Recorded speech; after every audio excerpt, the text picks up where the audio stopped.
بسم اللہ الرحمن الرحیم۔ السلام علیکم ناظرین کرام، نئی ویڈیو میں آپ کو خوش آمدید کہتے ہیں۔ جنرل باجوہ نے نئے کٹے کھول دیے ہیں۔ Justice Bandial, D G I S I, Imran Khan, Nawaz Sharif, Shahbaz Sharif کیا کچھ کرتے رہے، اس حوالے سے تہلکہ خیز انکشافات کی ایک نئی قسط جاری ہو چکی ہے۔ اور جنرل باجوہ جو کہ جب سے ریٹائرمنٹ انہوں نے لی، انہوں نے کہا تھا کہ میں نے گمنامی میں چلے جانا ہے۔ گمنامی میں جانے کا تو جنرل باجوہ کا کوئی ارادہ نہیں لگ رہا، بلکہ آئے روز جنرل باجوہ کوئی نہ کوئی نیا کٹا کھولتے ہیں، نیا پنڈورا باکس کھولتے ہیں اور غصے میں ہیں۔ اور اس وقت لگ یہ رہا ہے کہ اتنا وہ سائیکولوجیکل پریشر میں ہیں کہ اپنی طرف ہی گول کر دیتے ہیں۔ وہ کس طرح سے؟ اب جو جنرل باجوہ نے انکشافات کیے ہیں اس میں بہت سی نئی چیزیں بھی ہیں۔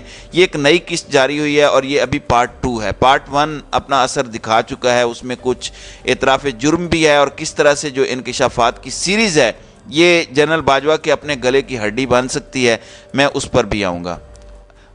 تو یہ جو صحافی ہیں شاہد میتلا، انہوں نے جنرل باجوہ سے ملاقات کی تھی۔ ان کے مطابق وہ 2 فروری کو جنرل باجوہ کے فرسٹ کزن اور ان کے قریبی دوست چودھری نعیم گھمن کے گھر گئے تھے، اور کچھ دیر بعد آرمی چیف جنرل باجوہ بھی وہاں پہنچ گئے، اور اس کے بعد انہوں نے کہا کہ آپ کے سوالات میرے پاس پہنچتے رہتے ہیں، اب روبرو پوچھ لیں۔ اور پھر یہ ملاقات ایک طویل انٹرویو میں جو ہے وہ تبدیل ہوئی۔ اس کا پہلا حصہ جو ہے وہ شائع ہو چکا ہے، یہ دوسرا حصہ جو کل رات شائع ہوا ہے جس پر میں بات کروں گا۔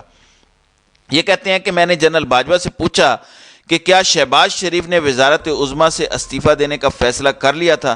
تو جنرل باجوہ نے کہا کہ جب 10 اپریل کو عمران خان کے خلاف تحریک عدم اعتماد کامیاب ہو گئی تو اس کے بعد میں شہباز شریف سے ملنے ان کے پاس گیا، ان سے پوچھا کہ آپ کا حکومت کرنے کا کیا پلان ہے؟ تو وزیر اعظم شہباز شریف نے کہا کہ 2-3 قوانین بنا کر 4-6 ہفتوں میں الیکشنز کا اعلان کر دیں گے۔ میں بھی یہی چاہتا تھا کہ انتخابات ہوں اور اگلی حکومت فریش مینڈیٹ کے ساتھ فیصلے کرے، لیکن آئی ایس آئی کے لوگوں کی بات ہوئی تو مولانا فضل الرحمان اور آصف علی زرداری دونوں چاہتے تھے حکومت 1.5 سال پورے کرے۔ اس کے علاوہ 10 اپریل کے بعد جنرل فیض نے مجھے مسلسل 2 چیزیں کہنا شروع کی تھیں کہ آپ الیکشن کروا کر جائیں، دوسرا عمران خان آپ سے ملنا چاہتے ہیں، ان سے ملاقات کر لیں۔ 9 مئی کو شہباز شریف اور ملک احمد خان میرے گھر آئے اور کہا کہ ہم نے الیکشن کروانے کا فیصلہ کر لیا ہے۔ ملک احمد کہنے لگے کہ میں نے الیکشن کمیشن کے ساتھ بات کی ہے، الیکشن کمیشن مردم شماری اور حلقہ بندیاں 5 اگست تک مکمل کر لے گا۔ حکومت نے فیصلہ کیا ہے کہ اگر ہم بجٹ نہیں دیتے تو 5 ستمبر کو الیکشن کروا دیے جائیں، اور اگر بجٹ پیش کرنا پڑا تو ہم 5 اکتوبر کو الیکشن کروانے کے لیے تیار ہیں۔ یہ پچھلے سال کی بات ہے۔ اس سے پتہ چلتا ہے کہ سارے ہی آپس میں ملے ہوئے تھے۔ جنرل باجوہ کون ہوتے ہیں وزیر اعظم سے پوچھنے والے کہ حکومت کرنے کا کیا پلان ہے؟ جنرل باجوہ کون ہوتے ہیں کہ ایک وزیر اعظم سے بریفنگ لے اور اسے کہیں کہ یہ کر دو وہ کر دو؟ پھر الیکشن کمیشن ملک احمد خان سے بات کر کے اوکے کی رپورٹ کر کے احمد خان کو دیتا ہے، اور ملک احمد خان کون ہوتا ہے جسے ایک آئینی ادارہ رپورٹ کر رہا ہے؟ تو یہ ساری چیزیں نئے پنڈورے باکس ہیں۔ پھر کہتے ہیں کہ یوں الیکشن کی تاریخ کا فیصلہ ہو گیا اور پی ٹی آئی کو بھی اس فیصلے سے آگاہ کیا گیا۔ پی ٹی آئی کو کہا گیا کہ آپ لانگ مارچ کا اعلان نہ کریں۔ اس کے بعد شہباز شریف لندن چلے گئے۔ 19 مئی کو ملک احمد خان میرے گھر دوبارہ آئے، انہوں نے بتایا کہ نواز شریف نے فیصلہ کیا ہے کہ ہم الیکشن کروا رہے ہیں اور کل شہباز شریف استعفیٰ دے دیں گے۔ شہباز شریف نے عرفان صدیقی سے اختتامی تقریر بھی لکھوا لی تھی۔ شہباز شریف نے 20 مئی کو استعفیٰ دینا تھا۔ ابھی ملک احمد خان بیٹھے ہی تھے تو D G I S I general Nadeem Anjum آ گئے۔ اب یہ حاضر سروس آئی جی کے بارے میں بات کر رہے ہیں۔ انہوں نے کہا کہ اگر کل شہباز شریف استعفیٰ دیتے ہیں تو 25 مئی کو قطر میں آئی ایم ایف کے ساتھ مذاکرات کون کرے گا؟ حکومت سے درخواست کریں کہ شہباز شریف 10 دن بعد مستعفی ہوں تاکہ آئی ایم ایف سے مذاکرات بھی ہو جائیں، اور نگران سیٹ اپ بنانے کے لیے ہمیں 10 دن کا سیٹ اپ وقت بھی مل جائے۔ اب یہ نگران سیٹ اپ کس نے بنانا ہے؟ کسے اتنے دن چاہیے؟ یہ ایک بہت بڑی بات انہوں نے کہی ہے۔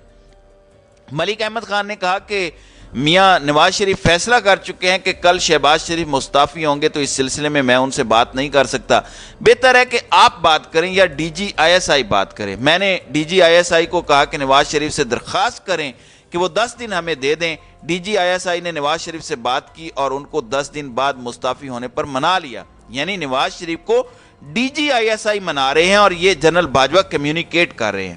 یہی بات ڈی جی آئی ایس آئی نے شاہ محمود قریشی پرویز خٹک اور اسد عمر کو بتا دیا اور کہا کہ آپ لانگ مارچ کا اعلان مت کریں، لیکن ان تینوں احباب نے کہا کہ عمران خان نہیں مان رہے۔ 20 مئی کو ملتان میں عمران خان کا جلسہ تھا، بہرحال انہوں نے لانگ مارچ کا اعلان نہیں کیا۔ ڈی جی آئی ایس آئی نے بڑی مشکل سے اعلان کرنے سے روکا، عمران خان فوری الیکشن کا اعلان چاہتے تھے۔ 22 مئی کو عمران خان نے پشاور میں پریس کانفرنس رکھ دی۔ ڈی جی آئی ایس آئی نے پھر شاہ محمود، اسد عمر اور پرویز خٹک سے بات کی کہ آپ صرف 10 دن انتظار کر لیں، آئی ایم ایف کے ساتھ مذاکرات اور نگران سیٹ اپ کے لیے ہمیں 10 دن دے دیں۔ انہوں نے کہا عمران خان نہیں مان رہے۔ سپہر میں عمران خان کی پریس کانفرنس تھی، شاہ محمود قریشی بھی ساتھ بیٹھے تھے۔ میں نے شاہ محمود قریشی کو پیغام بھجوایا کہ آپ عمران خان کو لانگ مارچ کا اعلان کرنے سے روکیں۔ اب ایک آرمی چیف پولیٹیکل بندے کو یہ کہہ رہا ہے۔ اچھا، آپ کو وہ دن بھی یاد ہوگا عمران خان جب ساتھ بیٹھے تھے تو ایک کال آئی تھی، شاہ محمود قریشی نے عمران خان کو بتایا کہ وہ بات کرنا چاہ رہے ہیں، لیکن عمران خان نے بات کرنے سے انکار کر دیا، جس کے مناظر ٹی وی سکرین پر بھی آپ لوگوں نے دیکھے۔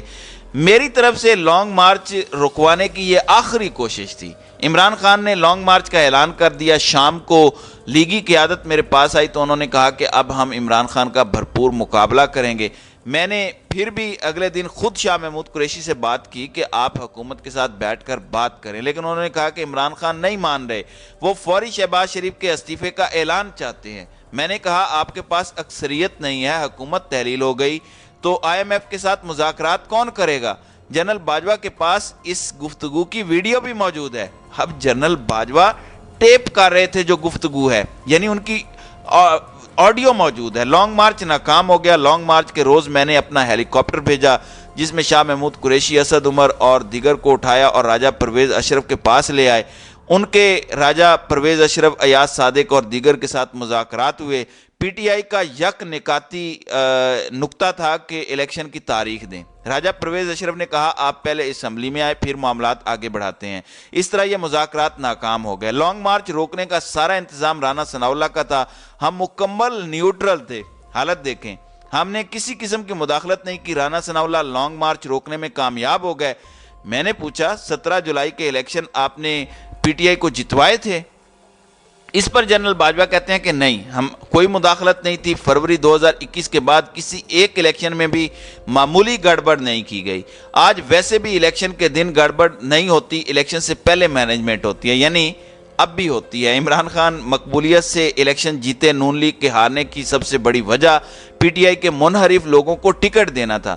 پھر کہتے ہیں کہ دوپہر کے کھانے کی میز پر میں نے سوال کیا کہ 63A والا فیصلہ جسٹس عمر عطا بندیال سے آپ نے کروایا تھا؟ تو جنرل باجوہ نے کہا یہ فیصلہ میں نے نہیں کروایا تھا۔ جسٹس عمر عطا بندیال ایک کمزور شخص ہیں، دباؤ برداشت نہیں کر سکتے۔ جسٹس اعجاز الاحسن اور جسٹس منیب جسٹس عمر عطا بندیال پر غالب ہیں۔ یہ فیصلہ ان دونوں نے کروایا۔ جسٹس منیب نے فیصلہ لکھا، یہ فیصلہ غلط ہے، خلاف آئین ہے۔ سپریم کورٹ کے اس فیصلے کی وجہ سے بہت بربادی ہوئی اور ملک میں آج تک عدم استحکام ہے، خاص طور پر پنجاب میں۔ ان ججوں کو بھی پتہ ہے کہ یہ فیصلہ غلط ہے اور فیصلہ غلط ہے۔ تو شاہد میتلا نے سوال کیا کہ سپریم کورٹ میں تحریک انصاف کے حامی ججز بھی ہیں اور کیا سپریم کورٹ کے ججوں کے خاندان بھی تحریک انصاف کے حامی ہیں اور ان کے فیصلوں پر اثر انداز ہوتے ہیں؟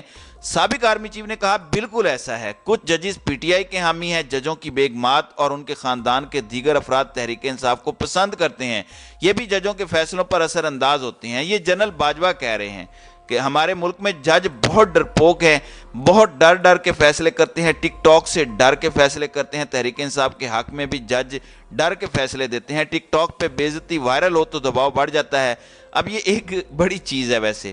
پھر میں نے سوال کیا کہ عمران خان کو بنی گالہ کیس میں نااہلی سے آپ نے بچایا؟ انہوں نے جواب دیا کہ ایک دن جنرل فیض میرے پاس آئے اور انہوں نے کہا کہ بنی گالہ کیس میں عمران خان کے کاغذات مکمل نہیں ہیں، وہ نااہل ہو جائیں گے، تو کیا کیا جائے؟ جسٹس ثاقب نثار بھی کہتے کہ اگر عمران خان کو نااہل کر دیا تو باقی کون بچے گا؟ ملک بھی تو چلانا ہے۔ میں نے بھی کہا کہ عمران خان کو نااہل کرتے ہیں تو وزیر اعظم کون بنے گا؟ عمران خان کی 40 سال پرانی رسیدیں دستیاب نہیں تھیں، بینکس بند ہو گئے تھے، عمران خان نااہلی سے بچ گئے، اس کے بدلے جہانگیر ترین کو نااہل کیا گیا، یعنی سب مینجمنٹ ہو رہی تھی اور یہ ایک انکانسٹیٹیوشنل بات ہے۔